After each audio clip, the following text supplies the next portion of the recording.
Inside of the Tower of London, a fortress which became known for its executions, the first Tudor Queen would succumb to a painful death in February 1503. Elizabeth of York was the mother of the Tudor dynasty, and her marriage to Henry VII ultimately brought the Wars of the Roses to an end. This civil war had been raging on for decades, but her future husband managed to defeat King Richard III at the Battle of Bosworth Field, and he then became the king. But Elizabeth of York's children and grandchildren were hoped to become the kings and queens for some time. But as mentioned inside of the Tower of London, after suffering for a significant period of time, Elizabeth of York died, but what is the story of her death? Join us today as we look at this, and as always, to support our channel, please make sure to subscribe. In 1502, Elizabeth of York, despite being happily married and being the mother of many Tudor princes and princesses, fell pregnant once again. She then went into her confinement period inside the Tower of London. At this time, the Tower was not a prison and a site of execution, but it was a fortress and a royal palace and residence, and it had a much more positive reputation. But Elizabeth's room inside the Tower was beautifully decorated, and it had rich curtains and tapestries hanging from the walls, and there were images of flowers and of peaceful and nice things. On the 2nd of February 1503, she gave birth to a daughter, whom she named Catherine. It's believed after Catherine of Aragon, the widow of her son Arthur Tudor, who had died years before. Catherine would of course then go on to marry Elizabeth's other son, the future King Henry VIII, but the child that had been born was rather ill. After a few days, this child, a daughter, passed away, and this caused the Queen a huge amount of stress and upset. But 9 days after giving birth, Elizabeth of York, who had had a very tough birth, died from a postpartum infection inside the Tower of London. But her death managed to break the heart of her husband, King Henry VII, and he was incredibly upset. One source claimed that Henry VII privily departed to a solitary place, and would no man should resort unto him. But the reaction to his wife's death shocked many who were close to the king, as he was a man who would rarely display any emotion in front of anyone.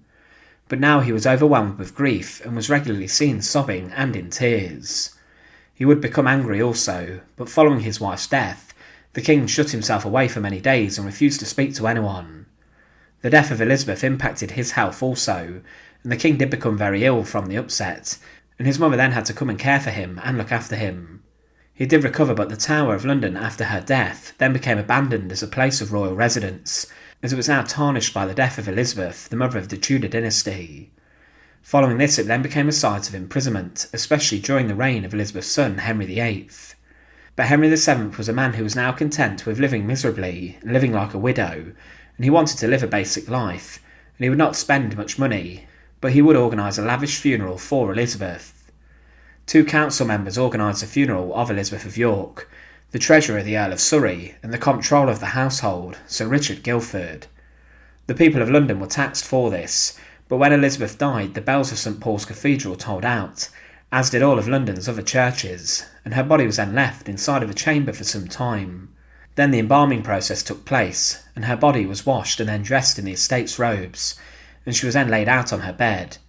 Her children were then brought to see her, and they said their farewells, but then the embalming process would really take place, as the sergeant of the chandlery was the one who was made to do this. He was given many items to do this, and he was then given cerecloth, balms, spices, sweet wines, and a great amount of wax. Elizabeth's body was washed with rosewater and wine, and it was rubbed with perfume, spices, and balm. Her body was then wrapped in cerecloth, and this had been wrapped in strips, with the bits of cloth being dipped in wax and then put on her body. After this, her body was then encased in a lead coffin, and it was marked with a lead notice that told future people who was inside this tomb. But she was then placed inside a wooden coffin made from Hollywood, and the coffin was covered in black velvet and marked with a cross of white damask. Elizabeth of York's coffin was then taken from the Tower of London's bedchamber where she died, and it was carried into the chapel of St Peter ad Vincula in the walls of the Tower of London on the 12th of February. Her maids of honour and ladies-in-waiting followed the coffin, and they walked side by side, and they held vigil over Elizabeth's body and stayed with her. The chapel had been lit by 500 candles, and the windows were covered in black mourning cloth. The coffin was then placed in the centre of the church in front of the altar, and Elizabeth's sister Catherine then waited by Elizabeth's remains, and she stayed whilst Mass took place. When she went away, the coffin remained lying in state, and ladies continued to hold vigil, protecting the Queen's remains. Mass was said for 3 days straight, and the coffin stayed inside the Tower of London's chapel until the day of the funeral procession took place, on the 22nd of February. Elizabeth of York's coffin was then put onto a carriage at midday, and it was pulled by horses, and this was then taken out of the Tower of London.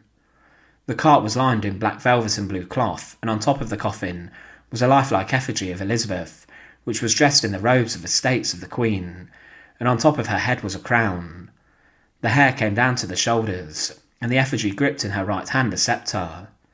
The fingers of the effigy had rings on them, and the procession then travelled through London to Westminster Abbey, and the procession was huge. 200 people carried torches and were dressed in black, and behind them was the Queen's household members and the Mayor of London, and 6 horses drew the carriage. 8 black horses then came with Elizabeth's ladies of honour riding on each, and these were led by men dressed in black. This included the Queen's 4 sisters, and this was a huge procession in London, one which had never been seen on such a scale for a queen and a consort. Further people were given a part of the procession, and dozens of women held burning tapers as they stood as the coffin went past. More torches were given to people to use during the procession, and as the funeral procession went past a church, the bells would toll. There were lots of European ambassadors who attended the funeral. The coffin then approached St Margaret's churchyard, and it was well received by bishops, and then the coffin and effigy were put onto a hearse with black and gold cloth on.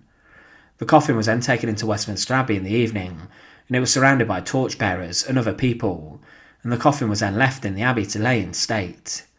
A dinner was then held inside the Queen's chambers, and during this a close vigil was kept of Elizabeth of York's body, as over 1,000 candles burned in Westminster Abbey. There were a number of masses held, and the Bishop of London gave a final requiem mass.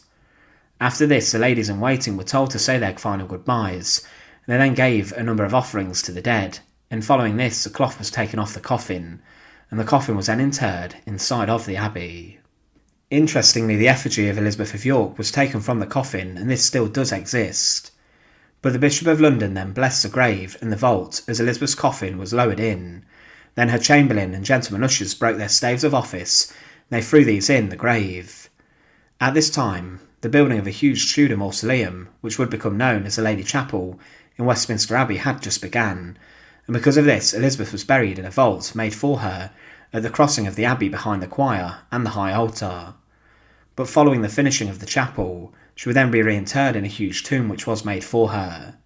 Henry VII was a man who was reluctant to spend lots of money, but he would spend around £2 million in today's money in burying his Queen, Elizabeth of York.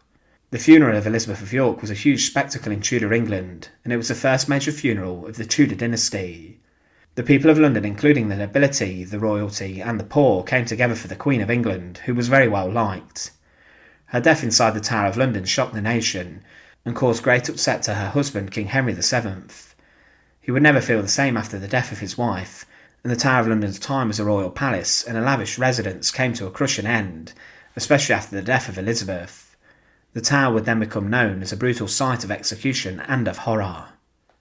Thanks for watching. To support our channel, please make sure to subscribe, and once again, thank you so much for watching.